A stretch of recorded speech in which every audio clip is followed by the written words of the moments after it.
Halo, Assalamualaikum warahmatullahi wabarakatuh. Kembali lagi di channel Arisa Parwadi. Di sini kita akan sama-sama membahas berbagi informasi edukatif lainnya. Namun sebelumnya tekan tombol subscribe, aktifkan loncengnya agar tidak ketinggalan informasi yang bermanfaat. Jangan lupa like, comment, and share ke teman-teman kalian agar teman-teman kalian tahu apa yang kalian ketahui. Baiklah, tetap simak videonya.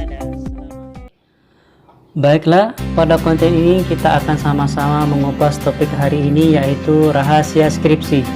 Dengan poin-poin yang dibahas kali ini akan membuat teman-teman sekalian tidak lagi merasa kesulitan dalam menyelesaikan skripsi teman-teman.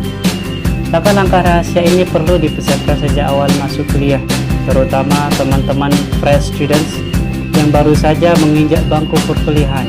Jadi sangat penting untuk menonton video ini supaya mereka tahu apa itu skripsi dan apa saja yang perlu dipersiapkan dari awal perkuliahan. Bukan hanya untuk fresh student saja, tapi rahasia ini perlu juga diperhatikan oleh kalangan pejuang skripsi untuk bisa memulai skripsi dengan baik. Di sini saya sudah sajikan beberapa langkah-langkah yang teman-teman perlu ketahui untuk mulai dipersiapkan sejak awal sebelum menyusun. Baik, yang pertama mulai dari semester 1. Jadi pada saat semester 1 teman-teman mulai mengumpulkan skripsi kakak tingkat. Skripsi ini bisa saja terdiri dari 1, 2, bahkan 3 atau lebih. Itu tergantung dari teman-teman, akan lebih baik jika mengumpulkan sekitar 3 atau lebih.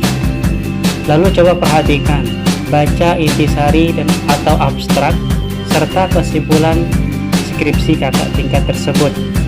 Dalam seminggu bisa saja satu skripsi dibaca ya. Ngerti atau tidak tidak jadi masalah. Yang terpenting adalah membaca dan mencoba untuk memperhatikan poin-poin yang dibahas.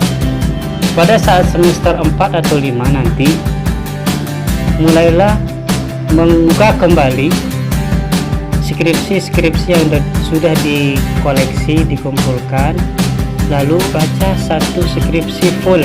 Dalam seminggu teman-teman bisa membaca satu skripsi ya. Disinilah teman-teman mulai mencari interestnya atau ketertarikan teman-teman untuk memilih topik yang diminati.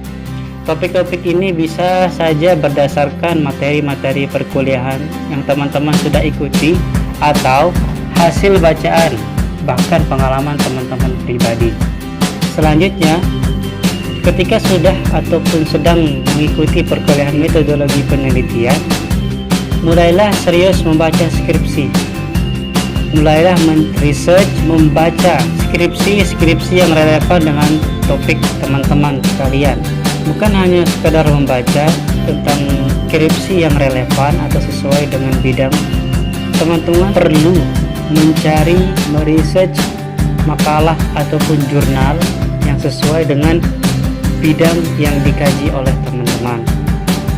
Tujuannya apa? Membaca makalah ataupun jurnal agar teman-teman membiasakan diri dengan tulisan ilmiah dengan bahasa yang standar universal. Jadi dengan sering membaca akan membuat diri teman-teman terbiasa dengan writing dengan bahasa yang universal atau ilmiah. Untuk jurnal dan buku gratis, teman-teman bisa research atau explore di web browser teman-teman masing-masing. Untuk mendapatkan link gratis, teman-teman bisa kunjungi website Google Scholar atau pdfdrive.net ataupun website download gratis lainnya. Di sana teman-teman bisa mengeksplor jurnal ataupun buku-buku gratis yang sesuai dengan bidang teman-teman. Yang jadi catatan penting di sini adalah saat membaca, teman-teman juga perlu menulis hasil bacaannya. Jadi membuat istilah seperti notebook, itu kumpulan catatan hasil bacaan, sangatlah penting. Kegunaannya apa? Notebook ini akan memudahkan teman-teman untuk mencarinya di masa depan. Jadi dikala kita akan menulis, notebook ini bisa dijadikan sebagai referensi atau kutipan-kutipan yang mampu mensupport ide-ide teman-teman, sekaligus memperkuat writing teman-teman. Dengan langkah-langkah itulah dari awal kesiapan akan membuat teman-teman itu paham apa itu skripsi, lalu bagaimana bisa menulis skripsinya. Jadi dengan persiapan sejak awal tadi akan sangat membantu, memberikan keringanan dan kemudahan teman-teman dalam bagaimana memulai sebuah skripsi. Dengan begitu teman-teman tidak perlu kewalahan lagi memikirkan bagaimana memulai dan menyelesaikan skripsinya, karena yang perlu kita ketahui adalah skripsi yang baik itu adalah skripsi yang selesai. Mungkin ini saja yang bisa saya sampaikan. Dengan melakukan persiapan-persiapan tadi, mulai dari sejak memilih topik dan juga sampai akhir bab skripsi. Untuk pemilihan topik saya sudah sediakan 3 tips bagaimana bisa menemukan topik skripsi ya. Bagi teman-teman yang belum menonton, silahkan tonton di video sebelumnya. Saya rasa ini saja rahasia yang perlu saya share kepada teman-teman agar teman-teman familiar dengan skripsi, khususnya yang fresh student, tidak lagi kesulitan ataupun bingung bagaimana gambaran skripsi dan apa saja yang perlu disiapkan sebagai awal menulis skripsi.